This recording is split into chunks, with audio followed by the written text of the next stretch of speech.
Good morning, Miss Calderon. We just finished your observation, and now we're going to move on and do your post observation, or we're going to do the post conference. I just want to remind you that your scores are based off your lesson. Um, and also, we're going to talk about your strengths and also some of the things that we can change. At the end, if there's any questions you have for me, you can ask me. And of course, if there's any resources we can provide, we will.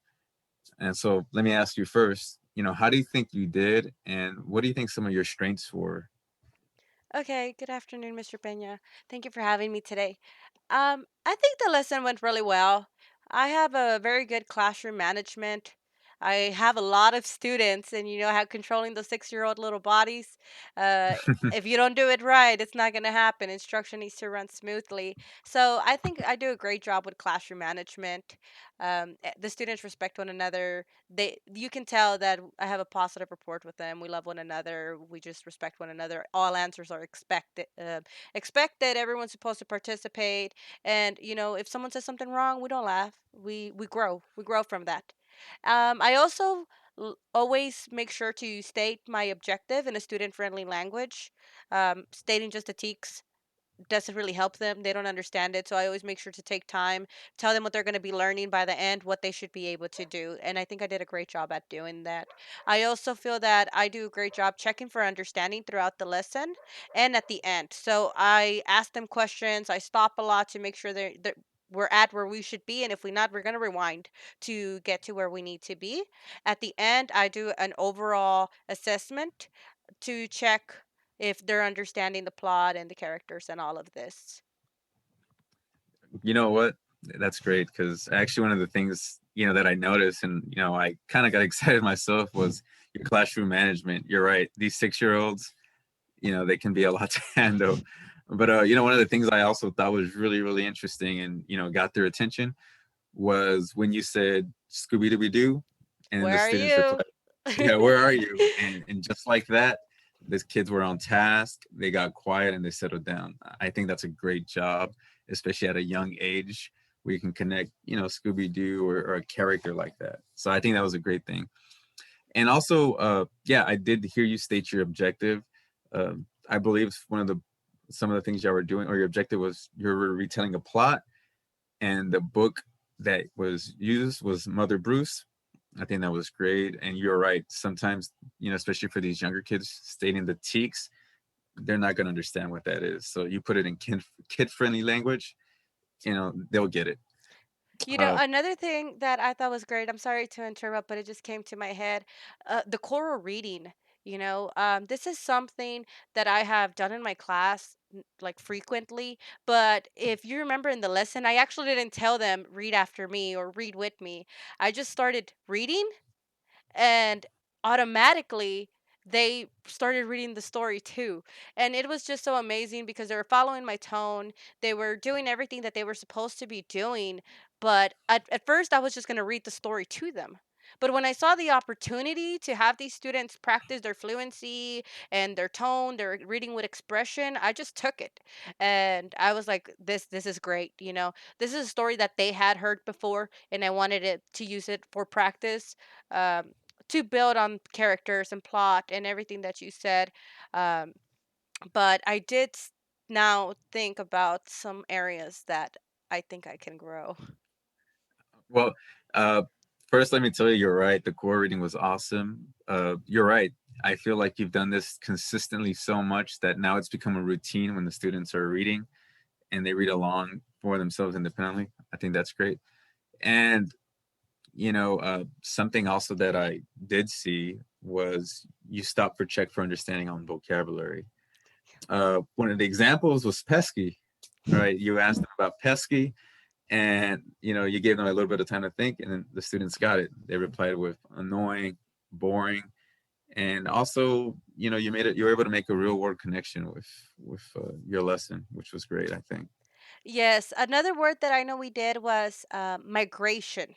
So I have, my class is all English language learners. So I feel it's very important vocabulary, especially at this age, that I have to build on it. So every time I come to a word that I think as an adult I would struggle with, I for Hmm. sure know that my English language learners are going to struggle. So with migration, I kind of told them, think about when you go on vacation. Why do you think you go on vacation when it's really cold? Some of you told me you went to Mexico when we had that freeze. So why did you go to Mexico? And they were like, "Oh, well, because it's warm over there." I'm like, "Okay, so why is he putting sweaters on the birds? Why are the birds leaving?" "Well, it's cold where they're at." Okay, so then what is the bear trying to get them to do? He's trying to get them to migrate. So what do we think migration is? And then they explained to me, "Oh, it's when you go from one place to another one because it's really cold." And I was like, "Yes, it's perfect." And they got excited and they were all trying to tell me of all the places they migrated when it's cold or in the summer. And I just thought it was a really good experience.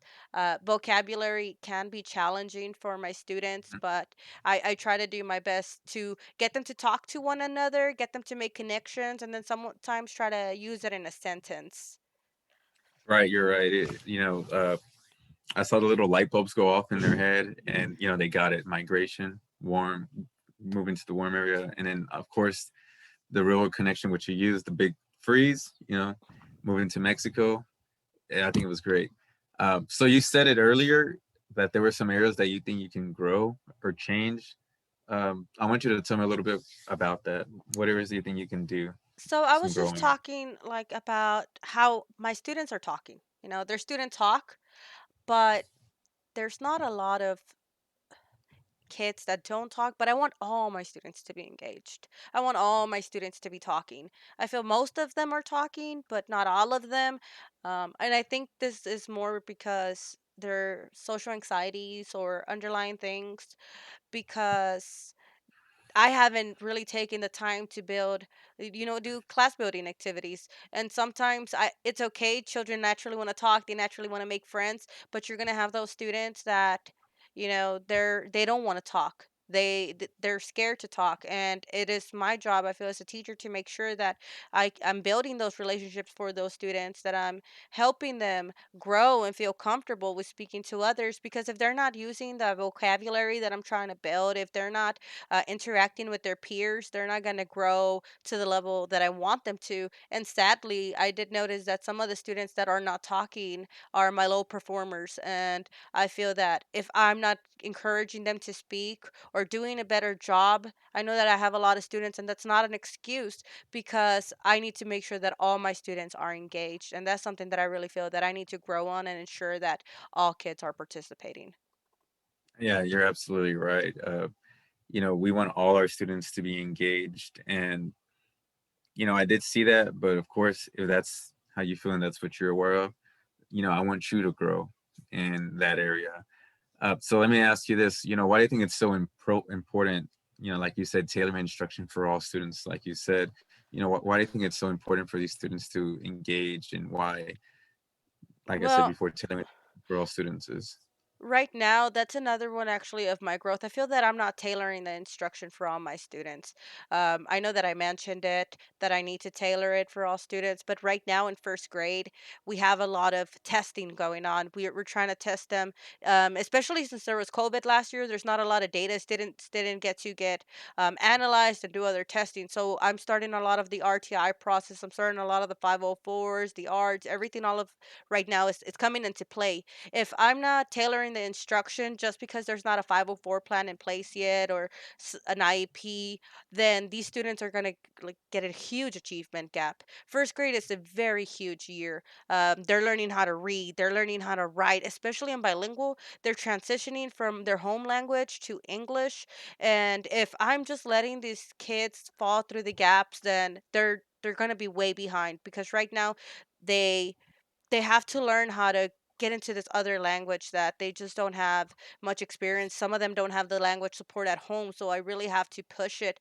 I have to also realize that not one shoe fits all. While I was given my lesson, I didn't do a better job of giving second questions, that for those students that were not understanding it, those students that were not talking. I feel that maybe I could have gone and had more communication with those students that were not talking, or maybe pull them into a small group later and ask and have a conversation with just them, maybe they would have felt more comfortable and talked. I could tell that even when I was assessing them in the end, those students were still not participating, and it was the same group. So unless I can find a way to tailor instruction for them and I can find a way to get those students to start talking, then my children are just going to fall behind. They're going to enter second grade without the proper skills that they need to be successful. Yeah. So, I think you just answered my next question. Why do you think it's important? And you're right. If these students don't, reach a certain level of, reading comprehension, of learning, you're right. They're going to fall behind. And we're going to see this, as they get older, and they'll just keep getting behind. So you hit it right on the nail. You're right. It's important for these students to not just engage with each other, but for you to tailor instruction. So what I'm going to do is I have a couple of resources I can give you. First off, there are some trainings I want you to follow through and see. These trainings involve tailoring instruction for different types of students and also for student engagement. Something else I want you to do is I want you to observe one of our fellow teachers that we have on campus, and I'll give you his information. I've talked to that teacher before, and that teacher he's she's gonna actually be happy to have you in her classroom. So after you observe, and I want you to write down what you like, what you see, and some things you can take back with you. Then I want to meet with you again on another day. We could talk about this and see if there's anything else I can provide for you, so you can grow yourself and the school can grow with you.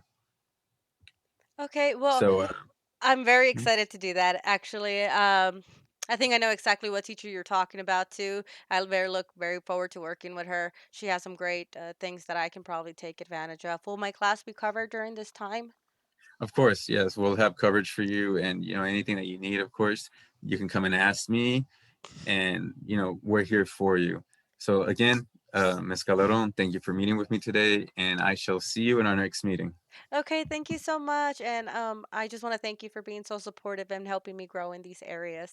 I'll see you in our next meeting. Of course. Bye.